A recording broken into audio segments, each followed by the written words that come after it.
Vocês perceberam nas aulas passadas que eu estou entregando bastante livros, né, para vocês lerem. Estou exigindo bastante de vocês nesse sentido. Vários estão me mandando fotos de quando chega em casa, presente para si mesmo, né, quando a gente compra um livro e chega em casa o livro. E vários estão compartilhando também frases, compartilhando que estão lendo, isso é fantástico. E eu quero começar a aula com uma curiosidade. A média de leitura do brasileiro hoje é 2 livros por ano. Olha que interessante, que absurdo. Isso, Passo Fundo é a capital nacional da literatura. Outra curiosidade. Então, 2 livros por ano. Quanto significa 2 livros por ano? Vamos fazer só um link com um outro paralelo. Tem um dado muito interessante com CEOs de empresa ou milionários, né? Que quanto é a média de leitura deles, e a média de leitura é 60 livros por ano. Parece que a quantidade de livros que a gente lê é proporcional também à quantidade de dinheiro que a gente é capaz de administrar. A vida confia mais na gente quando a gente tem seriedade e engajamento o suficiente para buscar mais conhecimento, adquirir e, é claro, aplicar esse conhecimento, senão de nada vale, né? A gente colocar um monte de conhecimento para dentro e não necessariamente a gente mudar algo prático na nossa vida. Mas eu fiquei impressionado com esse dado. Na comparação, 60 livros por ano, milionários e CEOs de grandes empresas, e a média do brasileiro, 2 livros por ano. Não é difícil a leitura, mas é um hábito que vai engrandecer muito, porque o conhecimento, a leitura, gera aqueles juros compostos sobre o capital intelectual acumulado que eu falei na aula passada, o Júcia, vocês lembram do Júcia? E isso vai fazer você ser uma pessoa melhor para administrar o dinheiro. Você vai ser mais confiável para a vida te entregar mais recursos, porque sabe que você vai administrar bem esses recursos. Então, por isso que eu exijo bastante de vocês também nessa questão da leitura, além da seriedade, claro, né? E também eu vou fazer um outro paralelo agora. Às vezes não é fácil a gente iniciar um novo hábito, assim como, por exemplo, da leitura, porque talvez na nossa família não havia esse costume, ou no nosso círculo de amigos não há esse costume. Então, todo hábito que chega totalmente novo em um sistema, ele é visto como diferente. E no nosso inconsciente, o diferente é igual a perigoso, não confiável. A gente não conhece esse hábito, a gente não conhece essa situação. Então, a gente tende a repelir aquilo que é novo, mesmo que aquilo que é novo seja bom. Então, a gente precisa ter capacidade, né, de sempre se conscientizar diante de novos hábitos, diante de coisas novas, para ver se eu não estou me sabotando inconscientemente, botando de lado tudo aquilo que é novo, mesmo que seja bom. Ou se eu não estou aceitando aquilo que não é bom, mas para o meu inconsciente é conhecido. Lembrem sempre que a nossa mente, ela visa economia de energia. Essa é uma regrinha para a gente não esquecer. A nossa mente sempre vai buscar o caminho que envolve menos gasto energético. Por uma questão de sobrevivência, nós evoluímos assim. Se a minha mente sempre visa por economia de energia, aquilo que é fácil, aquilo que é automático, aquilo que eu já fiz muitas vezes, eu consigo fazer sem gasto energético. Agora, toda vez que eu me proponho algo novo, eu vou forçar os meus neurônios a criar novos caminhos neurais, e isso vai exigir mais energia. Significa que eu vou ter como se fosse uma barreira interna, um bloqueio. Não, eu não quero gastar mais energia, eu quero ficar no caminho conhecido. Tem essa explicação, né, neurológica, né, de neurociência sobre isso, né, caminhos neurais, e tem a explicação do campo, que é a mesma coisa. Inconscientemente, a gente vai fazer aquilo que é mais conhecido, aquilo que está marcado no campo da minha família. Está fazendo sentido para vocês? O campo mórfico que a gente fala se assemelha a uma trilha, em um lugar onde há mato. Quanto mais pessoas passaram Talvez a primeira pessoa que passou, ela teve que ir com um facão e desmatando, cortando os espinhos maiores. A segunda pessoa já ficou um pouquinho mais fácil, mas ela ainda tem que desmatar um pouquinho mais. A terceira, talvez só afastar um galho ou outro. A quarta é só passar, o caminho já está marcado. E depois só vai passando. Agora, como é fácil passar por uma trilha que já está marcada, que todo mundo já fez aquilo? Não envolve gasto energético, é fácil seguir a tradição. Agora, é difícil você abrir uma nova trilha, fazer algo totalmente novo. Por isso, é esse bloqueio para coisas novas. Será que o novo realmente é perigoso? Como que está a nossa habilidade de olhar para o novo e ver segurança no desconhecido? A gente fala que relacionamento de casal, quando alguém entra num relacionamento de casal, também é um salto rumo ao desconhecido. Quanta coisa que você não sabe sobre outra pessoa ainda. Isso é um ato de coragem. Começar um trabalho em empreendimento, uma empresa, em uma família onde todo mundo era sempre CLT, olha o caminho novo que você está trilhando.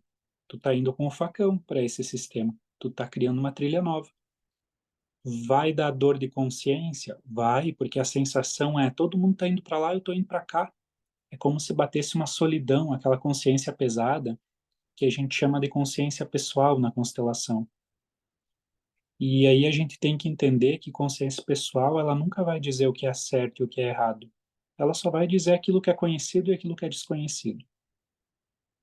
Agora, qual a recompensa que eu vou ter lá na frente se eu me propor a trilhar esse caminho novo, diferente do meu sistema ou diferente do meu círculo de amigos atual, porque eu sei que é esse o meu caminho e não aquele que todo mundo estava trilhando até agora.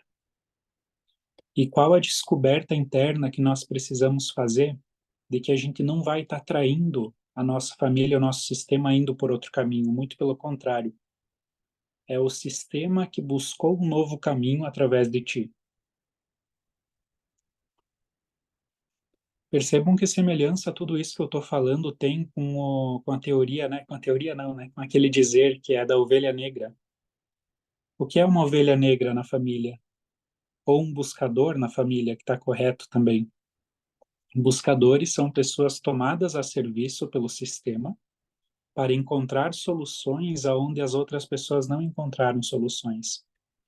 Os buscadores ou as ovelhas negras são tomadas a serviço para fazerem algo novo e diferente.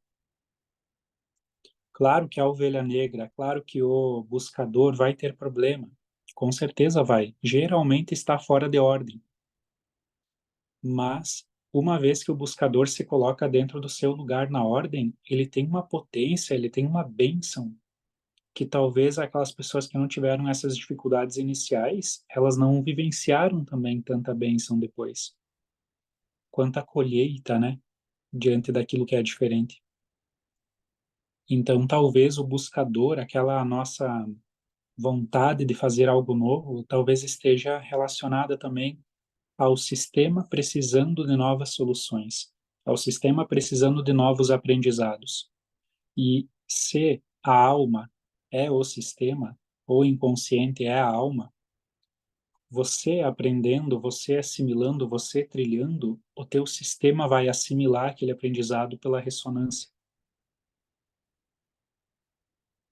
Vocês sabem que é esse o motivo também que a vida une os casais, né? As pessoas. Inconscientemente ou sistemicamente, nós buscamos no outro soluções que faltam para o nosso sistema. Por isso, geralmente, um descendente de uma vítima casa-se com o descendente de um assassino. Isso é muito, muito comum de acontecer quando a gente vai fuçar um pouquinho sistemicamente na relação de casal.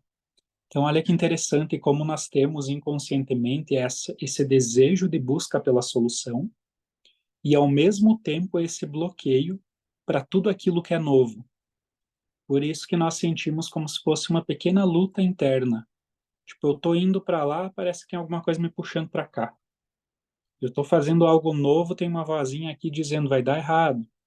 Ninguém fez antes de você. A chance de dar errado é muito alta. Daí é aquele diabinho dos desenhos animados, né? Não vai lá. E ao mesmo tempo, quando você vai no conhecido, naquilo que é trilhado, talvez tenha outra vozinha do outro lado, dizendo, mas ali você não vai ser feliz. Você tá tranquilo, tá seguro, mas não te satisfaz, o teu olho não brilha, o coração não aquece. E aí, como é que eu faço? Você vai ter vozinha nos dois caminhos. A gente ressignifica isso trazendo o sistema para dentro de nós e fazendo aquilo que é novo, levando no nosso coração as pessoas que não puderam ir para esse novo junto comigo. Eu falo em primeiro lugar o nosso sistema, né? Mas em segundo lugar também entra o nosso círculo de amigos, aquelas 5 pessoas que tu mais convive, o networking, aquela coisa toda.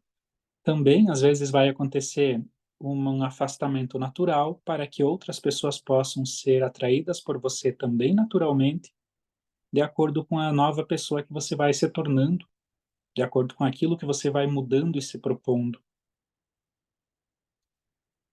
Recentemente eu tive uma experiência muito legal. Eu revi amigos que eu não via fazia mais de um ano e meio. Aqueles amigos, ó, talvez vocês tenham também, que você nunca conversa com a pessoa, mas depois de 2 anos, 3 anos, você vê a pessoa e parece que não mudou nada. Parece que tu viu ela ontem. A amizade é a mesma, nesse sentido. E aí eu vi esses amigos depois de um ano e meio. Esses amigos olharam para mim, cara de apavorados, e disseram: Você não é a mesma pessoa que eu vi da última vez. Você mudou muito. Eu tomei isso como um grande elogio, fiquei louco de faceiro. E fiquei mais faceiro ainda quando eu percebi que eles também não eram as mesmas pessoas. Eles também evoluíram muito, só que cada um por caminho diferente. Eu fui o caminho do autoconhecimento, da constelação. Muitos deles foram pelo caminho do empreendedorismo. E aí, de repente, a gente se encontra ali na frente, pessoas mudadas, transformadas. E isso é muito legal, porque então essa amizade prospera e ambos potencializam uns aos outros. Agora, é bem decepcionante quando você vê um amigo que você não via há um ano, 2 anos, e você percebe que você evoluiu muito e, de repente, você está conversando com uma pessoa e você tem a sensação de estar conversando com o passado, porque a pessoa é a mesma de 5 anos atrás. Essa não é uma sensação muito legal, vocês já passaram por isso? Pelas duas, né, experiências? Uma vez o Bert disse que numa relação, as pessoas entenderam que era sobre relação de casal, mas é sobre qualquer relação. Numa relação, só acontece a separação quando um dos dois para de crescer.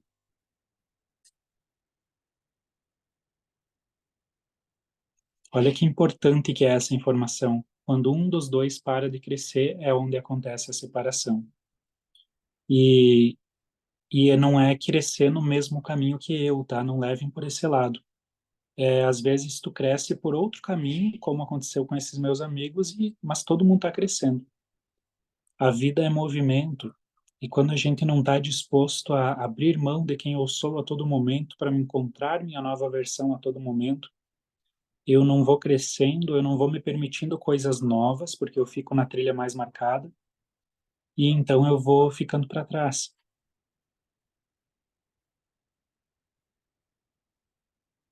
Esses 10 primeiros minutos de aula já valeram a aula, né?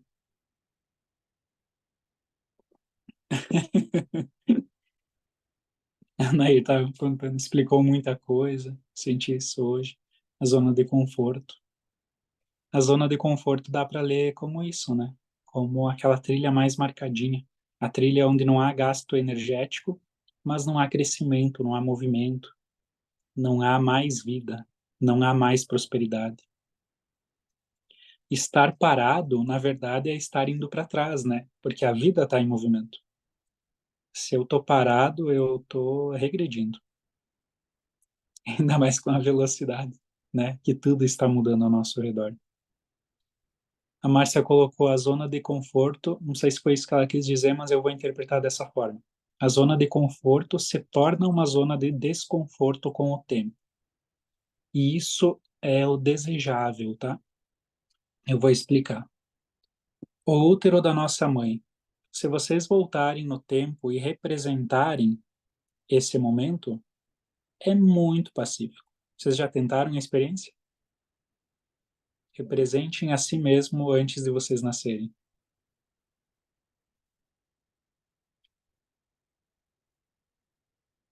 Será que não está aí uma ótima dica para quem tem ansiedade? É muito calmo entrar nesse campo. É um silêncio, você está flutuando, você está seguro, não há preocupação, os pensamentos vão embora, você não precisa nem pensar.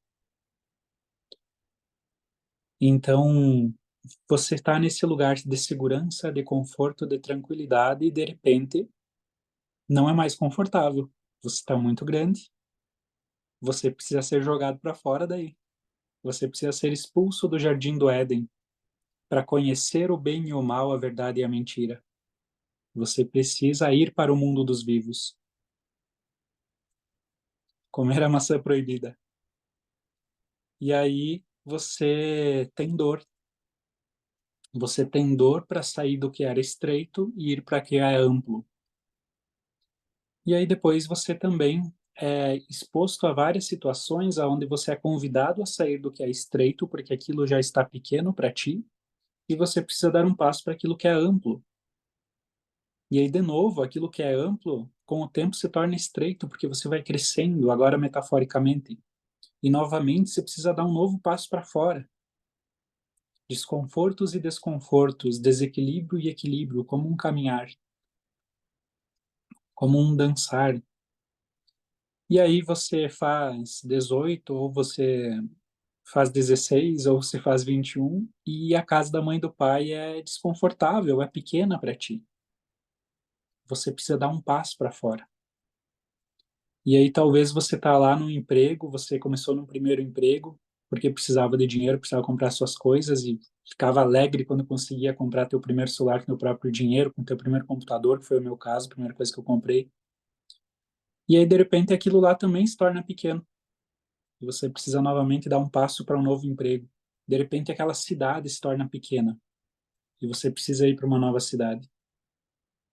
A vida é isso, conforto e desconforto. Só que cada passo que a gente dá para o que é amplo, principalmente no que envolve diferente, como, por exemplo, empreender, trocar de cidade, trocar de cônjuge, porque às vezes tu vem numa família que não pode separar porque é pecado. Então você vai sentir essa solidão que dá em fazer algo novo, mas você sabe num lugar muito profundo do teu coração que ficar parado é perecer. Você sabe num lugar muito profundo do teu coração que é muito pior não fazer nada. Significa que você também vai tomar decisões erradas nesse ir para o mais amplo? Sim, bastante. Talvez tenha que ter que voltar para ir de novo. Mas o quanto você vai crescer espiritualmente e mentalmente falando dentro desse processo? Isso é grandioso, isso é mágico. Então a gente não pode deixar também de cometer alguns erros na vida. Só que você precisa cometer erro o mais rápido possível e com o menos dano colateral possível e também aprender com os erros dos outros. Afinal, você não vai ter tempo para errar e aprender tudo sozinho. Faz sentido?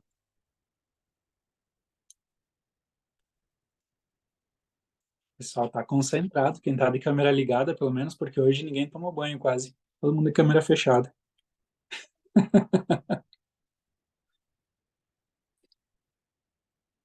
Então, vamos seguir. Tem um assunto que é bolha social. Vocês já ouviram esse termo, bolha social? Bolha social é aquela fatia da realidade que a gente acha que é a nossa realidade inteira. Então, por exemplo, o terapeuta vive, a maioria dos terapeutas vive na bolha social das terapias holísticas. E aí chega um cliente empreendedor com linguagem empreendedora, não dá match, não combina porque é outro mundo, é outra bolha. Então tu fica restrito a pessoas que conseguem entrar na tua bolha. Estava falando com a Márcia sobre isso recentemente, que eu consigo me comunicar muito tranquilamente com alguém que tem 13 anos, falar sobre Esses dias eu falei sobre dorama com a filha da Fabi. Nem sei que idade que tem a filha da Fabi. Que idade que ela tem, Fabi? 10 anos. Tá falando sobre dorama, que é a série coreana com a filha da Fabi. E eu também consigo me comunicar com as noninhas de 90 anos que carregam muitas vezes aquelas crenças religiosas também. É muito legal essa adaptabilidade e nós precisamos ter essa adaptabilidade para conseguir caminhar bem na vida. Então, quando a gente se posiciona de uma forma extremista, a gente não consegue se adaptar. A gente não consegue se adaptar. Então, se você é... Eu sou colorado, né? Adoro futebol. Uma curiosidade sobre mim que ninguém sabe, todo mundo se apavora quando sabe. Eu estou sempre assistindo e acompanhando futebol. Agora, eu consigo entender quem é gremista, entende? Eu consigo olhar com carinho para quem é gremista. Quem sou eu para dizer eu nunca seria alguma coisa? Isso seria me colocar acima, né? Mas eu tenho meu carinho pelo meu time do coração, que é o Internacional. Eu tenho boas lembranças com o meu time do coração. Agora, tu precisa ter essa adaptabilidade, porque se você entra num lugar de eu sou assim, ponto, outro não serve, você exclui de certa forma. E então você não consegue abranger também tudo isso. Por exemplo, tem pessoas que julgam pessoas ricas. Vocês já viram esse fenômeno? A culpa do Brasil é dos milionários. Vocês já viram alguém falar isso? E o que que, na verdade, eles estão dizendo? Tem exclusão na família e isso é transferido para uma exclusão social, porque sempre começa no pequeno e depois é transferido para algo maior, né? Só que no fundo é como se a pessoa dissesse: se esse público, as pessoas que são ricas, milionárias, não são boas, eu estou jogando a informação para o universo de que eu não quero ganhar dinheiro. Porque Deus me livre a ser igual àquela pessoa que eu estou falando mal, vocês entendem? Então você, na verdade, precisa cuidar, porque às vezes o julgamento também te afasta das pessoas, porque o julgamento é sentido no campo, e você também pode inconscientemente não querer se aproximar daquilo mesmo naquilo que é bom.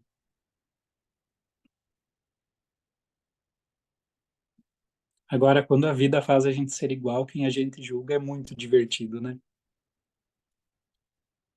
É muito divertido. Quem já precisou fazer alguma coisa porque julgou essa mesma coisa em outra pessoa? Acho que todos nós, né? Leva nos dedos, né, mas ai, ai. Diz também sobre a família, assim, aham. Sempre é uma exclusão na família, uma crença na família, né? Uma crença que vem do nosso sistema, que a gente transfere depois. É muito difícil que em uma família não tenha ninguém que ganhou dinheiro, sabe? Muito difícil. Geralmente quem ganhou dinheiro é um excluído. Não se falou mais sobre aquela pessoa porque aquela pessoa abandonou. E então isso é transferido para o contexto social maior, onde a gente não gosta de quem é milionário. Sempre tem um viés social, sempre. Sempre tem um viés pessoal, perdão. Esses dias eu estava falando também com o Márcio, que é o nosso aluno, doutor em linguística, de como a forma como a gente fala revela aquilo que está no nosso coração também sistemicamente. De como o jeito que a gente fala revela muito da nossa verdade. E como a gente consegue compreender uma pessoa pela forma que ela fala. Então, às vezes, uma pessoa dá a entender, eu vou falar, estou pensando num caso pessoal, tá? A pessoa dá a entender que ela não quer ser curada.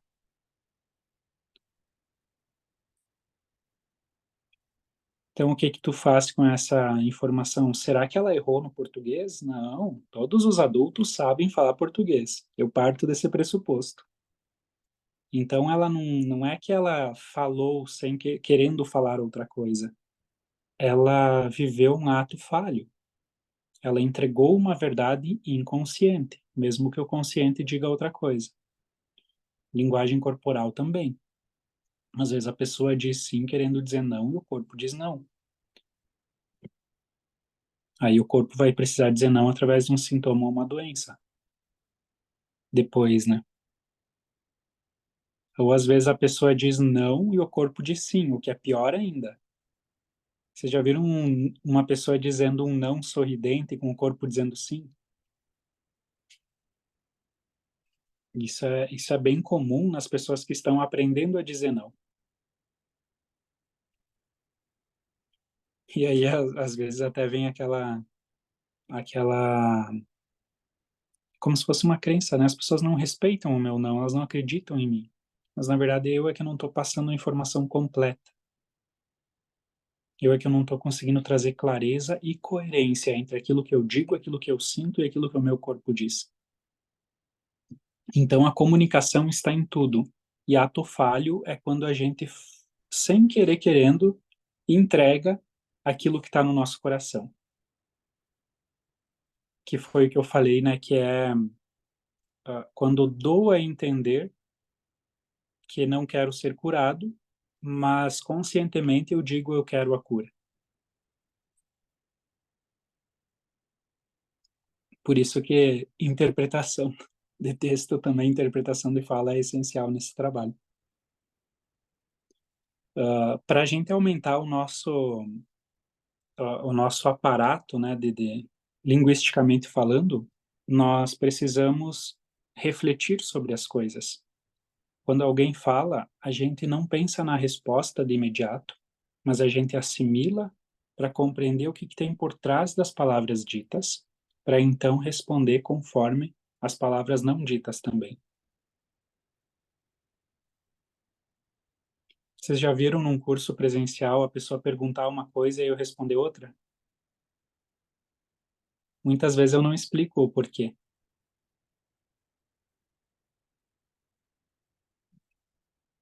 mas é basicamente essa a lógica. O que tem por trás das palavras? Ou quando alguém julga, às vezes a gente fica naquilo que a pessoa falou, né? Mas qual é o amor escondido por trás do julgamento? Então olha com carinho para quem julga também. Ou quando uma pessoa se vitimiza, eu tinha dificuldade bastante com o vitimismo. Hoje eu estou bem melhor.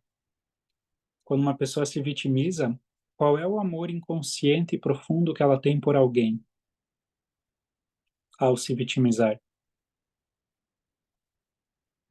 E então a gente olha para esse amor e fica consciente de que a pessoa talvez não queira tanto assim a solução. E essa é uma coisa que a gente precisa cuidar muito no nosso coração. Nós precisamos ser buscadores de soluções. Nós precisamos amar a solução. Se quer saber o segredo de um empreendedor, vou falar uma coisa um pouquinho de uma forma diferente. O empreendedor de sucesso gosta de problema. Por quê? Porque ele sabe que o dinheiro que ele ganha é para resolver os problemas. Imagina que você trabalha para resolver problemas. Sempre é assim, né? Tu resolve um problema ou satisfaz um desejo. Mas geralmente é resolver problema que o empreendedor está fazendo. Porque as pessoas que estão com o problema, elas precisam da solução. Então, basicamente, o empreendimento nessa área é maior. E aí você reclama. Basicamente, você está reclamando do serviço que está vindo, mas você se propôs a resolver isso. Então, buscar por soluções é o segredo do empreendedor de sucesso também. Amar resolver problemas. E aqui tem uma frase que eu quero que a gente não esqueça e leve para o nosso coração. Todo problema é igual a uma oportunidade.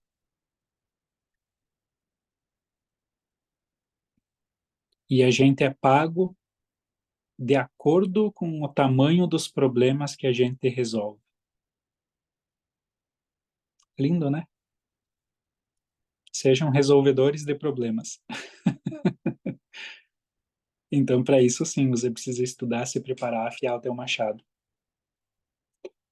Recentemente, um mega empreendedor norte-americano estava sendo entrevistado, eu estava assistindo essa entrevista, e ele é envolvido com um monte de inovação, sabe? O cara inventou um negócio que reciclava água na própria casa, ele não recebia água da Corsã e aquilo ficava 100% potável, e ele testava, assim, as coisas, assim, ele era um visionário. E aí perguntaram para ele qual país ele iria investir se ele tivesse que escolher agora do zero. E ele respondeu: o Brasil. As pessoas ficaram apavoradas. Como assim o Brasil? A economia do Brasil talvez não seja das melhores, o cenário, sei lá. E aí ele respondeu: o Brasil não tem muito problema? Qual é o melhor lugar para você empreender? E às vezes a pessoa reclama quando as coisas não estão bem. Ah, aqui no Brasil as coisas não... Gente, é o melhor cenário. Que bom que tem problema. Significa que tem espaço para alguém criar a solução e ser pago por isso. Só precisa de criatividade, botar em prática, vender a tua ideia para as outras pessoas, porque ninguém faz nada sozinho. Ir atrás de conhecimento, de estruturar uma solução e entregar essa solução, deixando a sociedade melhor porque você entregou uma solução para uma dor que estava aí. Fez sentido? Tem até aquela ferramenta aí Ikigai, né? Que é o que eu amo fazer, o que eu sei bem, o que eu sei fazer bem, o que o mercado paga por isso e o que o mundo precisa. Será que eu lembrei de tudo? E o que o mercado precisa. Esse é o ponto. Porque às vezes eu tenho uma ideia magnífica para mim, mas eu preciso olhar sempre para as pessoas. O que as pessoas precisam? O que as pessoas estão precisando que eu preciso me adaptar para entregar o meu talento a elas? Vou falar por mim, tá? Eu estava focando no Alquimia do Sucesso, e sucesso, e dinheiro, e live sobre isso, e conteúdo sobre isso. E aí, de repente, fiz uma enquete no meu Instagram. O que vocês querem ouvir sobre? Gente, é só perguntar. A gente não pergunta, a gente supõe. O menos votado foi esse tema. Falei, opa, pera lá. Eu tô falando sobre uma coisa porque eu gosto, mas o que que os outros precisam? Daí eu comecei a rever, opa, relacionamento e casal eu não falo muito, não. Daí eu comecei a girar uma chavinha, vamos falar sobre isso, vamos dar atenção sobre isso, vamos aprender mais sobre isso, vamos ler mais sobre isso. Espiritualidade é um assunto que, por ser um pouquinho delicado, a gente não gosta de abordar tanto.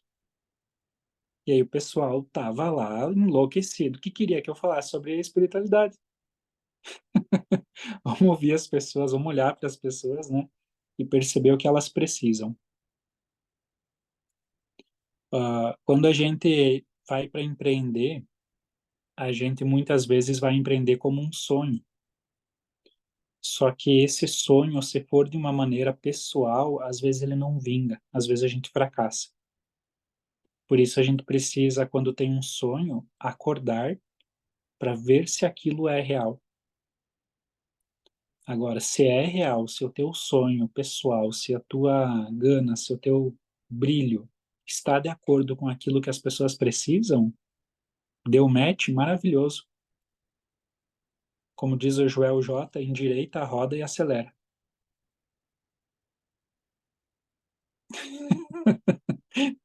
É um termo diferente? Vocês nunca tinham ouvido isso? Coloca nos trilhos e acelera. Um dos trilhos é mais fácil de entender. Então, bolha social, deixa eu voltar lá atrás agora. Bolha social é quando a minha linguagem, quando a minha forma de ver o mundo é limitada ao círculo que eu pertenço e eu não sou capaz de ver o cenário todo. E às vezes eu estou fazendo uma solução, fazendo algo que está fechado dentro dessa bolha, mas que eu não consigo realmente expandir para ajudar outras pessoas. Então, sim, um constelador vai precisar saber sobre empreendedorismo, porque alguém pode vir para fazer uma constelação empresarial. O constelador vai precisar saber sobre diversas outras coisas, outros assuntos que não necessariamente têm a ver, para que ele possa se comunicar com essas outras pessoas. E eu estou dando o exemplo da constelação, mas vocês adaptem para o assunto de vocês, para aquilo que vocês fazem. Um grande erro dos vendedores também, já que a gente está numa alquimia do sucesso, vamos trazer para esse cenário, é não entender o que o cliente está querendo ou precisando ou sentindo naquele momento, porque muitos vendedores estão mais preocupados em vender do que em ajudar. Então, às vezes, o vendedor vai focar em cima de uma coisa que não é aquilo que o cliente precisa, e às vezes ele está concordando porque ele está sendo educado. O melhor vendedor é aquele que faz mais perguntas, é aquele que tem mais empatia, é aquele que entende aquilo que a outra pessoa precisa. Ou é aquele que tem paciência para explicar o que ele precisa, porque às vezes a pessoa não sabe necessariamente exatamente o que precisa. Então é essa empatia de ver o outro, ouvir o outro e buscar ajudar. Hoje mesmo a Elisandra disse que chegou um cliente para ela, para abrir uma ação. Ela falou umas coisas sistêmicas para essa pessoa ficou feliz e desistiu de abrir a ação. Imagina, ia perder a paz para ganhar R$ 2.000. E aí foi uma constelação lá no escritório de advocacia da Elisandra. Agora, a Elisandra perdeu de ganhar. Estou expondo ela, nem sei se podia. Não é nada ruim. Perdeu de ganhar. Ou quando tu vai numa loja e o vendedor louco para te ajudar, ele diz assim: a gente não consegue te ajudar aqui. Mas se você vai ir até ali, ali conseguem te ajudar. Isso é perder ou isso é gerar uma confiança do outro em ti e a pessoa vai lembrar de ti? Porque você não está empurrando nada para ela, você está ajudando. E como o dinheiro gosta dessa questão da ajuda, dessa questão do respeito ao outro, a energia do dinheiro costuma gostar dessas atitudes, aonde eu não estou focando no número, no ganho financeiro, mas eu estou focando naquilo que gera mais valor e, consequentemente, isso vai fazer a vida me entregar mais recursos para administrar.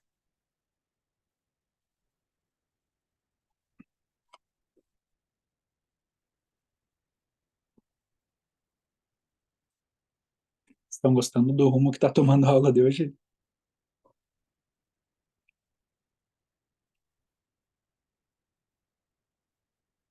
Uma pequena pausa para ver a cara de vocês. Uh, Outra questão também para a gente furar a nossa bolha social, especialmente de linguagem, é aprender literalmente uma nova língua, um novo idioma. Vocês têm um estudo científico muito, muito estruturado que explica que a forma como você estrutura o teu pensamento linguisticamente falando, a forma como a língua portuguesa é estruturada, faz com que você veja o mundo a partir de um ponto de vista. Na verdade, tudo é a partir de um ponto de vista, né? Se tu mudar o teu ponto de vista, vai mudar aquilo que você vê. E as línguas que têm um outro formato fazem você ver o mundo a partir de outro ponto de vista.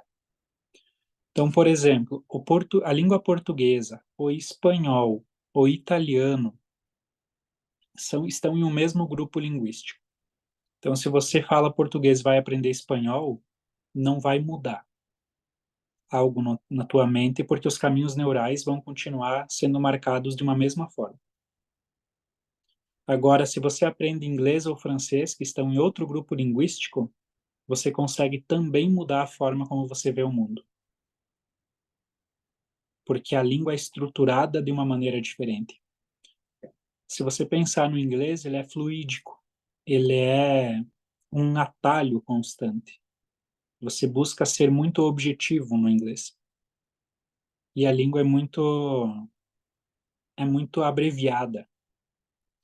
E o português não, o português dá voltas às vezes. A gente cria uma frase complexa para explicar uma coisa pequena. E então, às vezes, por que será que o empreendedorismo cresce mais lá do que aqui? Será que também não tem influência? Claro que não é só isso, né? Mas será que também não tem influência a forma como a gente vê o mundo por causa que a língua é voltada para o objetivo final e não a fala pela fala em si? Só uma reflexão, tá?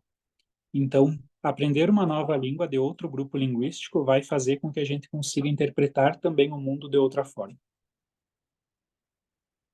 O japonês está em outro grupo linguístico, um terceiro grupo linguístico.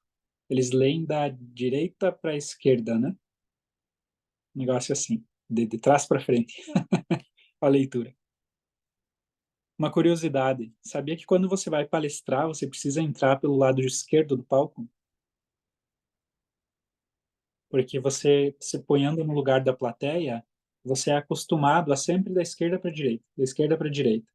E aí, você está lá na plateia, o palestrante vem da esquerda para a direita, isso dá uma sensação de é conhecido. O que é conhecido é mais seguro. Agora, se tu vai palestrar lá no Japão, tu vai ter que entrar no palco da direita para a esquerda. Vocês acham... Vocês também gostam dessas curiosidades? Isso é muito legal. E o conceito de saber várias coisas de outros temas, de outros assuntos, de outras bolhas sociais, o conceito se chama horizontalidade. Quanto mais horizontal eu for, mais coisas vão caber no meu campo de realidade, no meu campo de visão.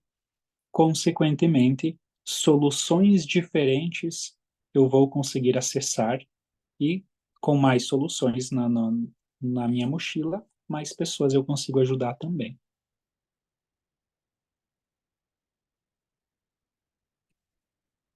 Deixa eu ver o que vocês estão falando aqui. Eu, às vezes, me empolgo e eu paro de ler os comentários. Quando você diz algo para a pessoa na constelação e a pessoa devolve, mas eu acho que é normal. Exatamente isso. Não está querendo a cura aí.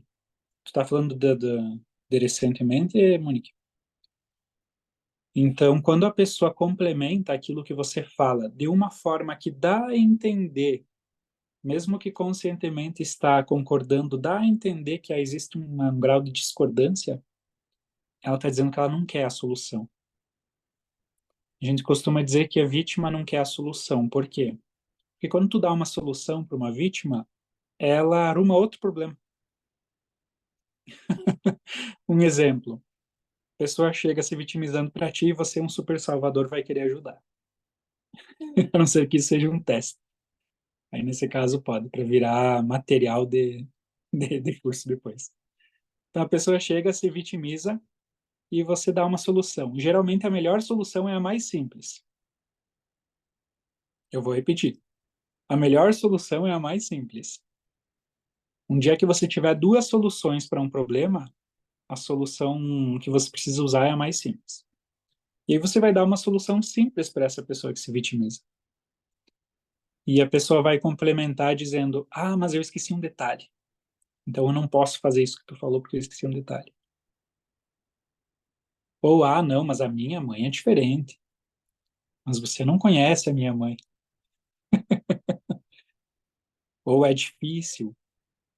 Às vezes a pessoa complementa dizendo é difícil. O que que ela está querendo dizer? Eu não quero. A gente sente o campo da palavra. Se a gente substituir o é difícil por eu não quero, você não imagina quanta força você consegue acessar dentro de você. Um dia que você for para falar é difícil, Fale eu não quero. Experimente falar eu não quero. Vai movimentar o teu coração. É como se você confrontasse a si mesmo. Como assim eu não quero? E aí você vai encontrar uma consciência aí que você não estava encontrando. Muito, muito boa.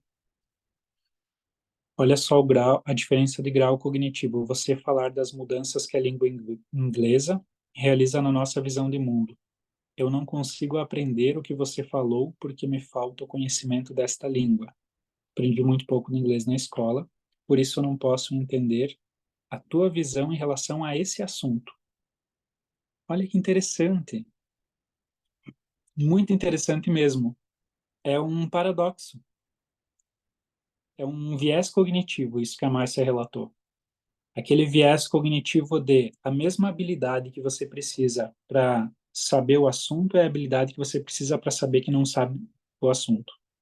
Mas no caso da Márcia, ela se sabe como não sabendo. E isso já é 50% do caminho andado para saber. Agora eu filosofei, né? Saber-se como alguém que não sabe te coloca a um pequeno passo de saber. Aí tô pensando em como eu explico isso de outra forma agora, para que vocês saibam o que eu sei em relação a esse saber. Mas é por aí, Márcia. Talvez uma forma de que você compreenda isso sem aprender o inglês é se eu explicar a partir de outro ponto de vista, como, por exemplo, o ponto de vista da neurociência. Se a gente pensar em caminhos neurais, formas como os neurônios se comunicam, na minha mente, eu vou pensar de determinada forma porque os neurônios se comunicam daquela forma, sempre daquele jeito.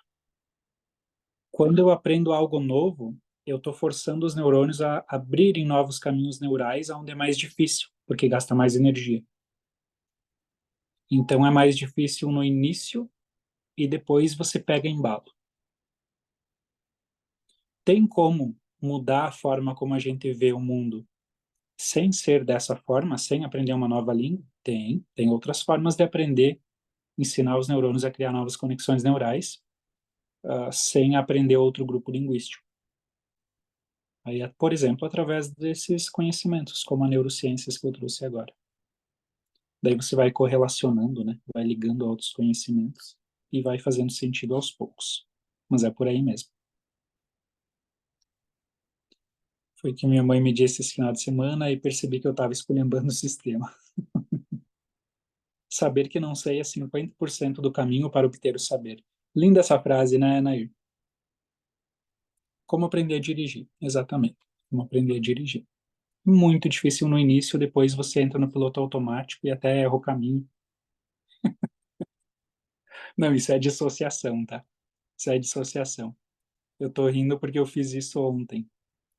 Eu faço sempre o mesmo trajeto, né? Daqui de casa para o Clinical Center, onde eu vou atender individual, ou para o hotel, onde eu vou fazer os grupos. Sempre o mesmo caminho. E aí, esses dias eu tinha aqui na rodoviária, eu passei reto, dissociado, porque eu não estava pensando no dirigir. É algo tão automático, tão fácil. Mas volta no passado, quando eu estava aprendendo a dirigir. Eu não conseguia segurar no volante e fazer a marcha ao mesmo tempo.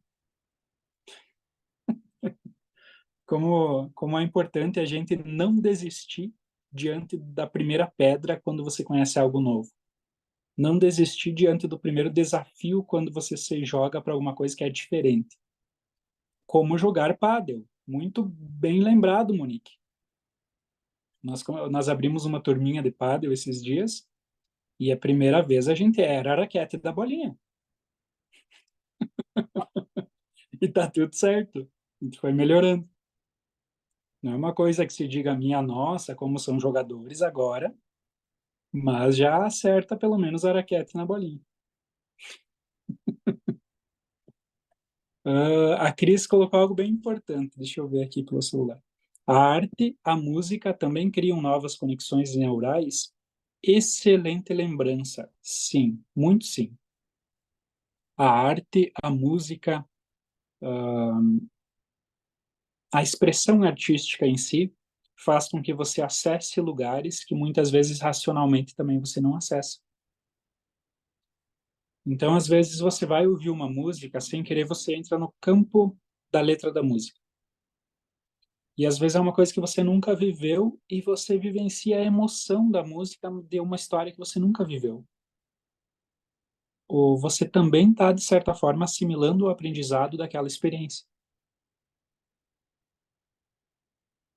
Ou quando você se joga nesse fluxo, porque a expressão artística envolve você ir para partes mais inconscientes da tua mente e se soltar em um rio de forte correnteza para criar, né? Para ter criatividade, energia feminina, de confiança. Precisa ir para o sentir.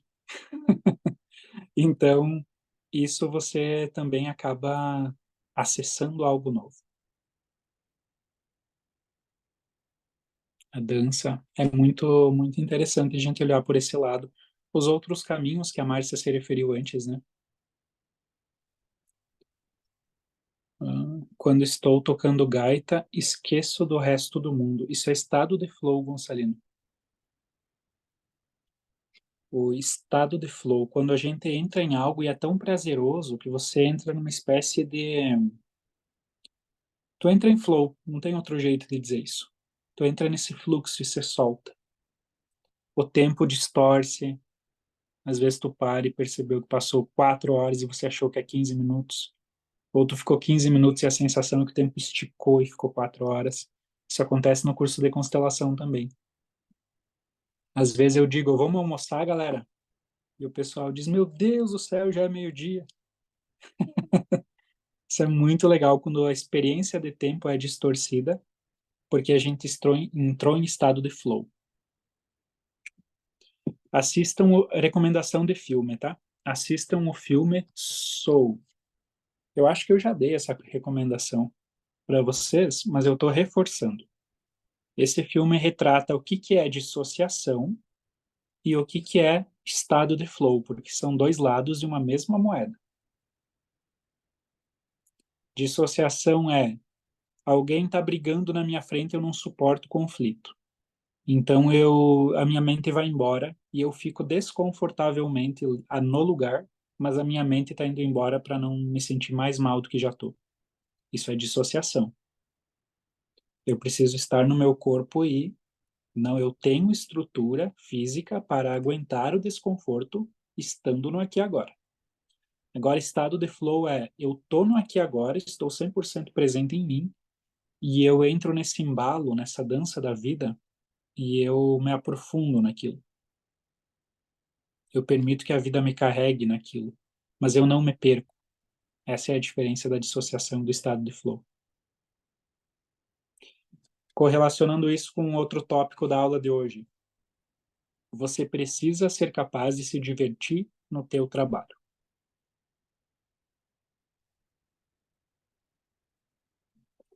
Você precisa ser capaz de fazer o teu trabalho de um jeito leve.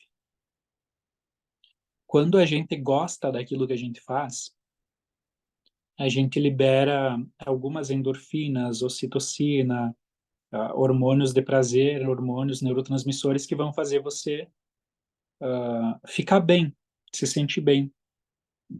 Muitas pessoas sofrem para ir na academia, mas depois da academia te dá uma sensação de dever cumprido, sabe?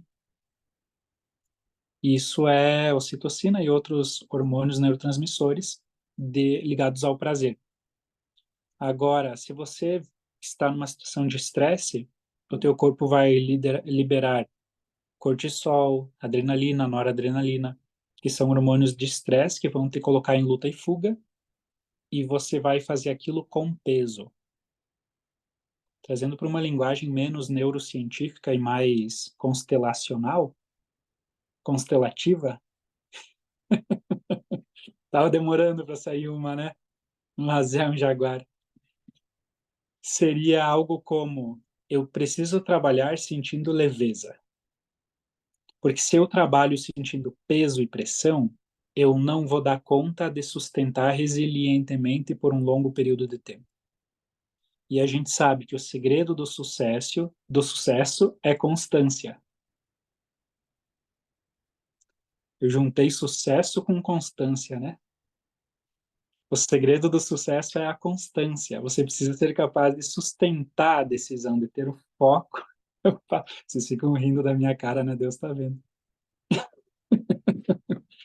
Então, para ter constância, você precisa fazer de uma forma leve. Você precisa sentir prazer. Você precisa. Ó, teu sucesso e o sucesso agora. Você precisa ser capaz de divertir-se enquanto você trabalha. Agora, vamos supor que você e um concorrente. Eu não acredito muito em concorrente, mas é só uma analogia.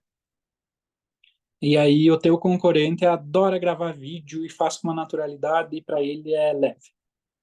E você diz assim, meu Deus do céu, eu preciso gravar um vídeo porque senão não vou ter resultado. E aí você vai gravar aquele vídeo de um jeito pesado. Quem que vai desistir primeiro? A gente precisa encontrar um lugar de leveza dentro de nós, onde a gente se diverte fazendo, nem que a velocidade seja um pouquinho menor, mas a gente não pode deixar de ser quem a gente é, para fazer algo que talvez se aplica à personalidade do outro, não a minha.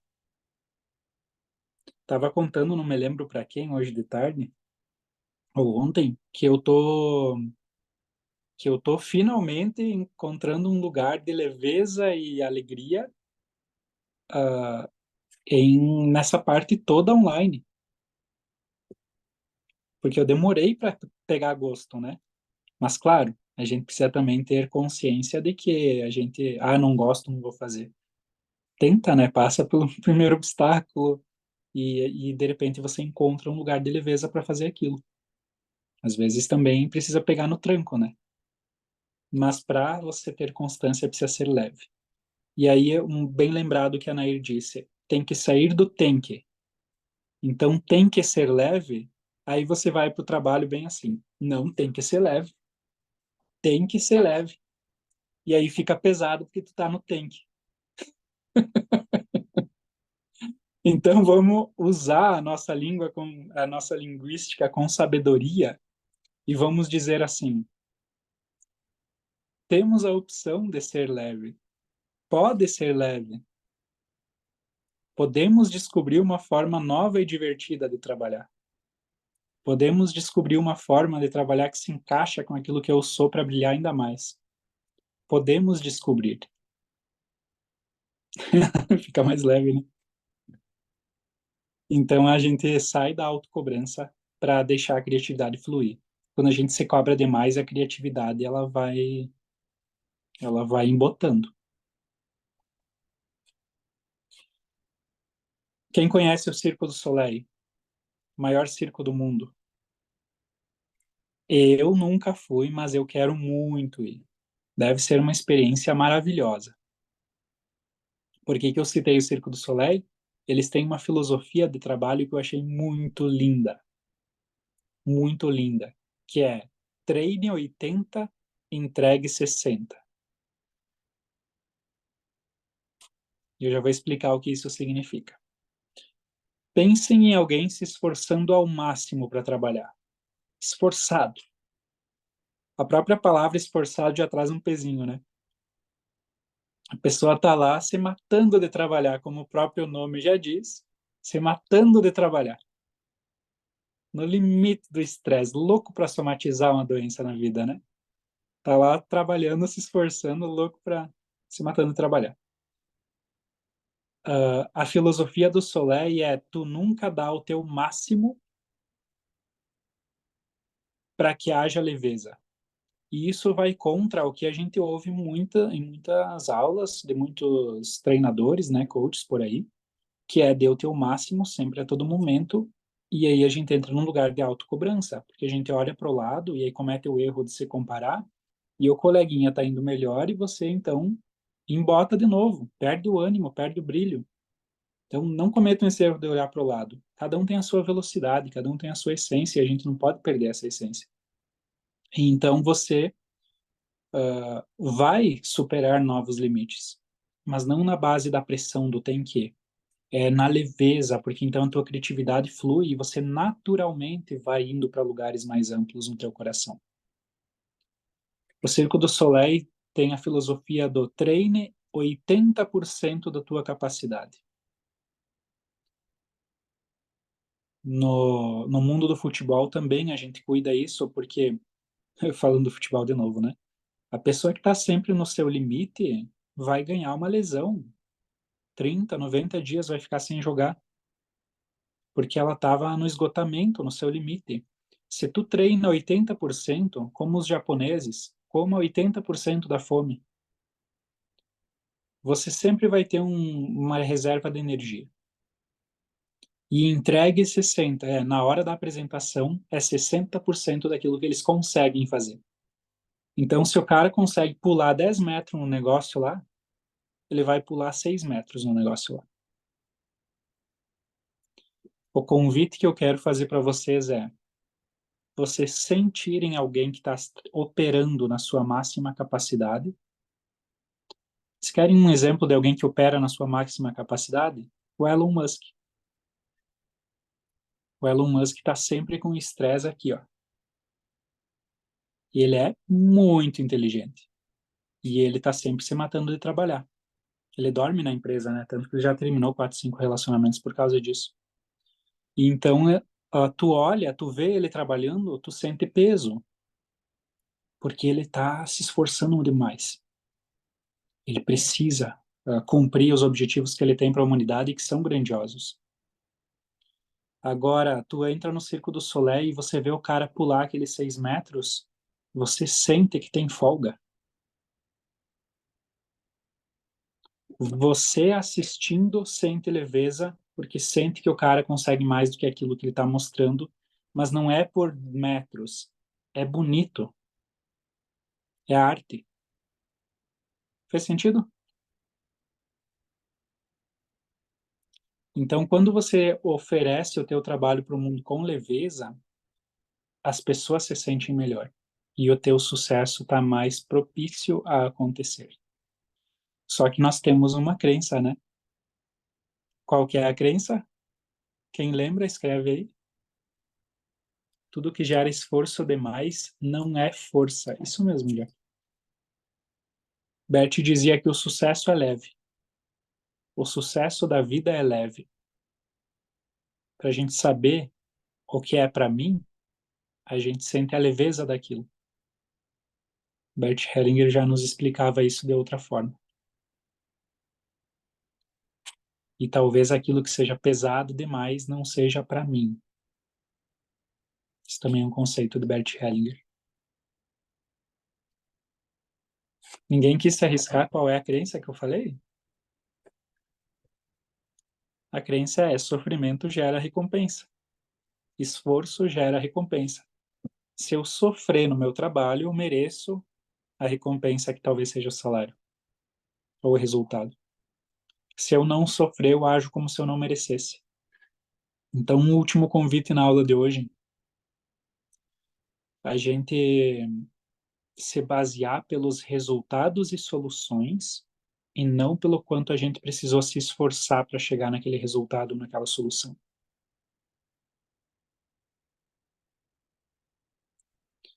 E também não cobrar as pessoas de acordo com o sofrimento que eu tive para fazer, e sim de acordo com o resultado que saiu.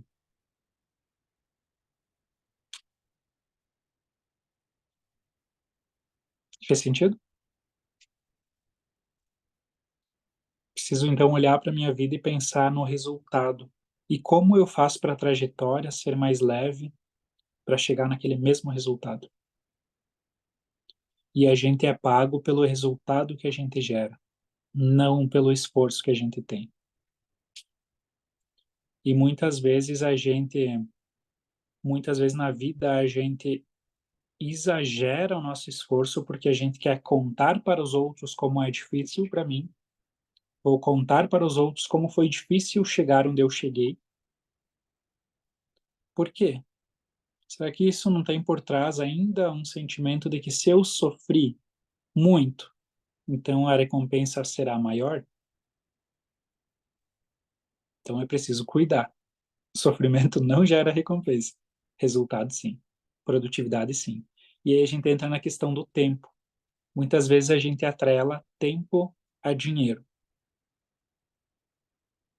num sentido de se a sessão dura 1 hora e meia, é entregue mais. Se a sessão dura meia hora, é entregue menos. E a gente sabe que não é assim. Se a pessoa dá conta de em meia hora entregar lá, sei lá, algo grandioso, trazer um resultado, uma solução para a pessoa, não é o tempo de sessão que vai determinar o valor da sessão. Porque quanto mais experiente você fica, você leva menos tempo para chegar no mesmo lugar também.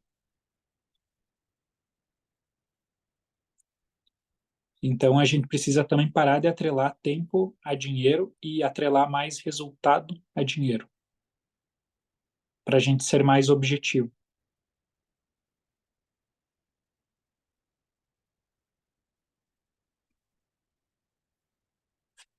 Galera, como é que tá indo aí? Muita informação?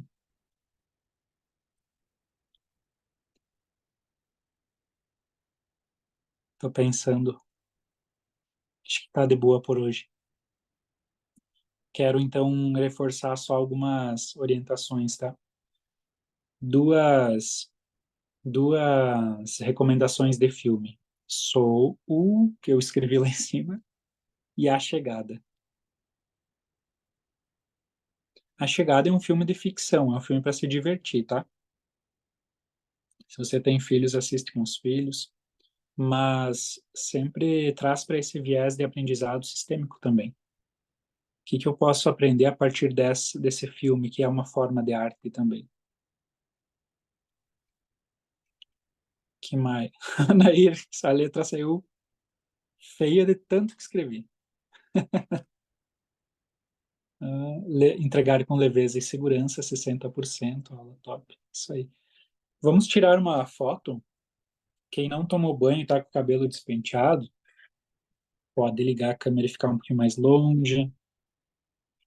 Não precisa nem passar perfume para foto. A gente não vai ver quem está de pantufa agora que começou a esfriar um pouco.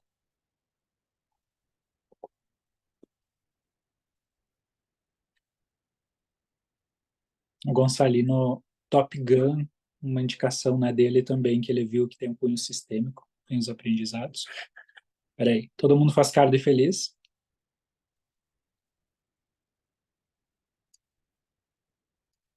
Muito bem. Deixa eu salvar aqui.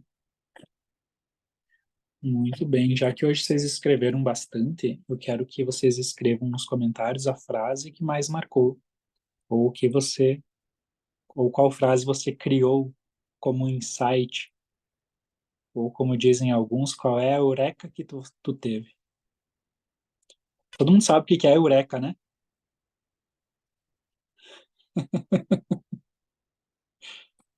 Ah, Monique, adorei essa frase. Dale foi-se nas capoeira. Entendedores entenderão. Monique, quando postar a foto da aula de hoje, vai escrever isso e só quem estava hoje vai entender.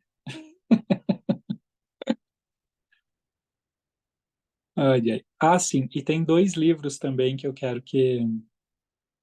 Ah, na verdade, eu não consegui entrar no assunto para recomendar o outro livro. Tem um livro que eu quero recomendar, que é Essencialismo. Ou se vocês acham que eu estou recomendando livros demais, vocês podem entrar no YouTube e tem uma galera que explica, né, esses livros. Não? Então vou continuar recomendando um monte de livros. 60 livros por ano, bora? Ah, Jaguaredo, estão ligados, né? Para isso que só falta um de vocês dizer, é para isso que eu tô aqui no curso, né? Que você resuma os livros que tu leu para mim, né? Se alguém pensou isso, é esse sim que é um jaguara daí. É verdade. Mas um mentor é para isso, é para encurtar o teu caminho, para tornar a tua jornada mais leve. Deixa que o mentor sofra lendo, então, né? Jaguaredo. Cláudia, todo problema é igual a uma oportunidade. Lindo isso, né? Márcia, sucesso requer constância. Tem até uma frase que eu usava no passado. A vida premia duas virtudes, coragem e constância. Lise, pode ser leve. Sandra, somos pagos pelos resultados. Jéssica, o sucesso é leve. Nair, saber que não sei é 50% do caminho para saber. Isso é humildade, né? Humildade, estar ciente daquilo, da própria limitação e da própria ignorância vai fazer com que eu expanda meus horizontes. Já que é difícil igual a eu não quero. A gente fez um exercício de falar algumas coisas na aula presencial, né? Uma pessoa chegou atrasada, duas pessoas chegaram atrasadas, e aí eu fiz a pessoa ir lá na frente em todo mundo e testar. Na primeira vez ela dava uma desculpa. Não que a desculpa seja inventada, né? Era uma justificativa real. Me atrasei porque eu estava trabalhando, por exemplo, foi um dos casos. Mas a sensação de quem ouvia, me atrasei porque eu estava trabalhando, era de fraqueza, não dava confiança. Agora, quando a pessoa chegava lá, batia no peito, me atrasei, tu não deixa de confiar, muito pelo contrário, tu passa a confiar mais naquela pessoa porque ela é uma pessoa que assume e ao invés de dar justificativa, ela trazendo a responsabilidade, a gente sabe que não acontece de novo. Então, quando a gente diz eu não quero pela primeira vez, ao invés de dizer é difícil, talvez tenha essa sensação também. Gonçalino, tô me vendo aos tomos para ler alguns que você mandou. Força, Gonçalino. Mas não se cobre, não entre no tem que, tá? Pode ser leve, lembre da frase que foi dita ali em cima. Márcia, tu que resolva esse problema para nós. Resolveu o problema de ler livro ou já agora não? Nair, repete os livros. Eu indiquei só um, na verdade, Essencialismo. Essencialismo é um livro que diz sobre uma coisa de cada vez, o essencial. Então a gente vai para a solução mais simples e mais essencial. Esse não é um daqueles livros obrigatórios, tá? Às vezes eu indico um livro e eu falo, nossa, esse vocês têm que ler. O essencialismo não é um desses. Suzy, zona de conforto se assemelha ao útero da mãe. Gonçalino, ó, leia todos os resumo. Carol, endireita, roda e acelera. Essa frase ficou engraçada. Jerônimo, acho tão cômico quando ele fala Jaguara, Jaguaredo. Essa frase dá para postar até no Instagram também. Esses dias eu falei, eu não me lembro quem que me falou isso, que eu falei Jaguara numa live e aí o marido da pessoa, que é a minha aluna, foi pesquisar no Google o que que significava Jaguara. Mas enfim, Marinês, aprender uma nova língua, direita roda e acelera é top. Carla, quando for falar é difícil, pare e diga eu não quero e sinta. Lindo. Monique, por falar nisso, tu falou de um livro para ler sobre as coisas do inconsciente coletivo, sabe? E eu perdi. Se puder falar de novo o nome, acho que era do Carl. Carl. Os livros sobre o inconsciente coletivo eu recomendo demais. Eu acho que isso sim é uma leitura que todo terapeuta precisa ter como obrigatório, que é a obra de Joseph Campbell. Deixa eu escrever aqui.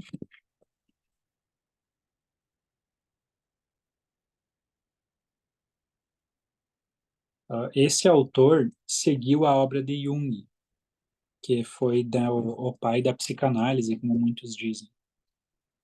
Os livros de Carl Jung, que se escreve Jung, também são muito bons.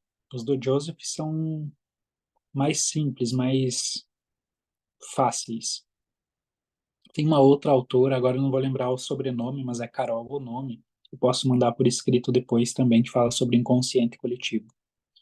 Mas a indicação é O Homem e Seus Símbolos, A Jornada do Herói, e tem mais alguns sobre inconsciente coletivo que eu vou mandar escrito aí depois, porque eu também não lembro todos de cabeça. Beleza, Monique? Cris, sem justificativa, seja direto. Você não precisa se explicar. Aprendi contigo. Libertador. É libertador você não precisar se explicar, viu? É libertador também quando a gente aprende a dizer não sem precisar explicar o porquê. É bem estranho a primeira vez, mas depois é libertador. Eu tive uma boa ideia. Eu vou pedir para meus amigos do Face me enviarem um livro de presente. Vou fazer a relação.